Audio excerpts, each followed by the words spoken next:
முக்கியமாக மாண்புமிகு முதலமைச்சர் திரு சி ஜோசப் விஜய் அவர்கள் ஆதரவு கோரியது இந்த 5 மதசார்ப கட்சிகளிடம்தான் என்பதை இந்த அவையின் கவனத்திற்கு கொண்டு வர விரும்புகிறேன். இந்த ஆதரவு அரசியல் லாபத்திற்கான ஆதரவு அல்ல. இது ஜனநாயகத்தை பாதுகாக்கும் ஆதரவு. இது தமிழக மக்களின் தீர்ப்பை மதிக்கும் ஆதரவு. இது தமிழ்நாட்டில் பாஜகவின் மறைமுக ஆட்சியை அனுமதிக்க கூடாது என்ற உறுதியின் அடிப்படையிலான ஆதரவு. தமிழகம் எப்போதும் மதசார்பற்ற அரசியலின் மண். இந்த மண் வெறுப்பு அரசியலை ஏற்றுக்கொண்டதில்லை. மதத்தின் பெயரில் மக்களை பிரிக்கும் அரசியலை ஏற்றுக்கொண்டதில்லை. மொழி ஆதிக்கத்தையும் ஒரே கலாச்சார அரசியலையும் தமிழக மக்கள் தொடர்ந்து நிராகரித்துள்ளனர். இந்த தேர்தலிலும் அதே மக்கள் மீண்டும் நிரூபித்துள்ளனர். பெரிய கனவுகளுடன் தமிழகத்தில் காலூன்ற முயன்ற பாஜக இன்று ஒற்றை உறுப்பினராக மட்டுமே இந்த அவையில் உள்ளது. அதுவே தமிழக மக்களின் தீர்ப்பு. மக்களின் தீர்ப்பே மகேசன் தீர்ப்பு. மக்கள்தான் எஜமானர்கள் என்று பெருந்தலைவர் காமராஜர் கூறியதை இந்த நேரத்தில் நினைவுகூர விரும்புகிறேன். பெருந்தலைவர் காமராஜர் இந்த மண்ணுக்கு என்ன கற்றுக் கொடுத்தார்? எளிமை, நேர்மை, அதிகாரத்தை அல்ல, மக்களை மையமாக கொண்ட ஆட்சி. கல்வி இல்லாத குழந்தை இருக்கக்கூடாது என்று பள்ளிகளை திறந்தவர் காமராஜர். பசி இருந்தால் கல்வி வராது என்று மதிய உணவு திட்டத்தின் விதையை விதைத்தவர் காமராஜர். அதிகாரத்தில் இருந்தபோதும் ஆடம்பர வாழ்க்கையை தேர்ந்தெடுக்காமல் மக்கள் மனதில் வாழ்ந்த தலைவர் காமராஜர். அதனால்தான் இன்று வரை அவர் பெருந்தலைவர் என்று அழைக்கப்படுகிறார். இன்று இந்திய அரசியலில் மிகப்பெரிய சவால் என்னவென்றால் வெறுப்பு அரசியல். மதத்தின் பெயரால் மக்களை பிரிப்பது, மொழியின் பெயரால் மக்களை பிரிப்பது, சமூகங்களுக்குள் பகையை உருவாக்குவது, இவை இந்தியாவின் ஆன்மாவுக்கு எதிரானவை. எங்கள் தலைவர் மாண்புமிகு ராகுல் காந்தி அவர்கள் தொடர்ந்து ஒரு விஷயத்தை வலியுறுத்தி வருகிறார். இந்த நாட்டில் அன்பு வெல்ல வேண்டும், வெறுப்பு அரசியல் தோற்கடிக்கப்பட வேண்டும். அதனால்தான் இந்தியா முழுவதும் அவர் ஒற்றுமைக்காக பாத யாத்திரை மேற்கொண்டார். இந்திய அரசியல் சாசனத்தின் மதிப்புகளை காப்பாற்ற வேண்டும் என்று குரல் கொடுத்தார். வெறுப்புக்கு எதிராக அன்பின் அரசியலை முன்வைத்தார். இந்திய தேசிய காங்கிரஸ் கட்சியும் அதே கொள்கையில்தான் நிற்கிறது. இந்த மண்ணில் வெறுப்பு அரசியல் வேரூன்ற விடமாட்டோம். மக்களை மதத்தின் பெயரால் பிரிக்க அனுமதிக்க மாட்டோம். தமிழகத்தின் சமூக ஒற்றுமையை சீர்குலைக்க எந்த சக்தியும் இடமளிக்க மாட்டோம்.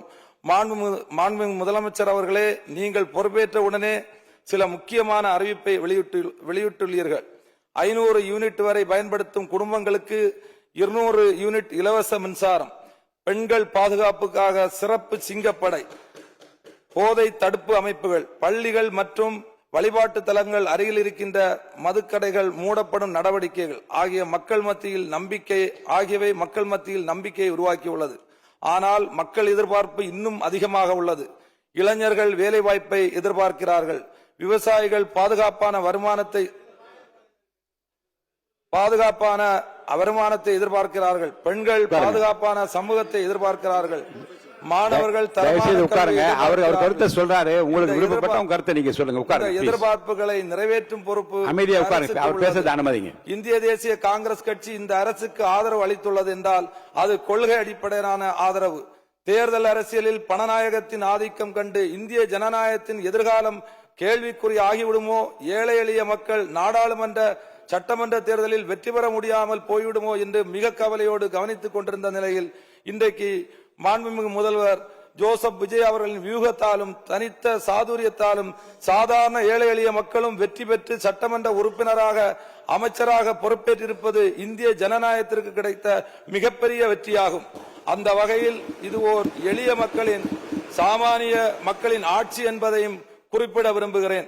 சமூக நீதியை பாதுகாக்கும் எந்த முயற்சிக்கும், மதசார்பின்மையை பாதுகாக்கும் எந்த முயற்சிக்கும், தமிழக உரிமைகளை பாதுகாக்கும் எந்த முயற்சிக்கும் காங்கிரஸ் கட்சி உறுதுணையாக இருக்கும். நிலையான ஆட்சி வேண்டும், மதசார்பற்ற ஆட்சி வேண்டும், வெறுப்பு அரசியலற்ற தமிழகம் வேண்டும். தங்களது ஆட்சியில்தான் மகத்தான சாதனைகளை புரிந்திட, செம்மையான அரசாக திகழ்ந்திட காங்கிரஸ் கட்சி எங்கள் தலைவர் ராகுல் காந்தியின் வழிகாட்டுதல் படி என்றும் உங்களுக்கு உறுதுணையாக இருப்போம். தமிழக அரசியல் வரலாற்றில் சிறப்பானதொரு அரசை வழங்குவதற்கு முனைந்திருக்கும் மாண்புமிகு முதலமைச்சர் திரு ஜோசப் விஜய் அவர்களின் தலைமையிலான இந்த அரசுக்கு கட்சி வேறுபாடின்றி அனைத்து உறுப்பினர்களும் நம்பிக்கை கோரும் தீர்மானத்தின் மீது தங்கள் ஆதரவை வெளிப்படுத்த வேண்டும் என்று கேட்டு அமைகிறேன். நன்றி, வணக்கம், ஜெய்ஹிந்த். பிளே ஸ்டோர் மற்றும் ஆப் ஸ்டோரில் இருந்து பாலிமர் செயலியை QR கோடு மூலம் பதிவிறக்கம் செய்யுங்கள். செய்திகளை உடனுக்குடன் பெறுங்கள்.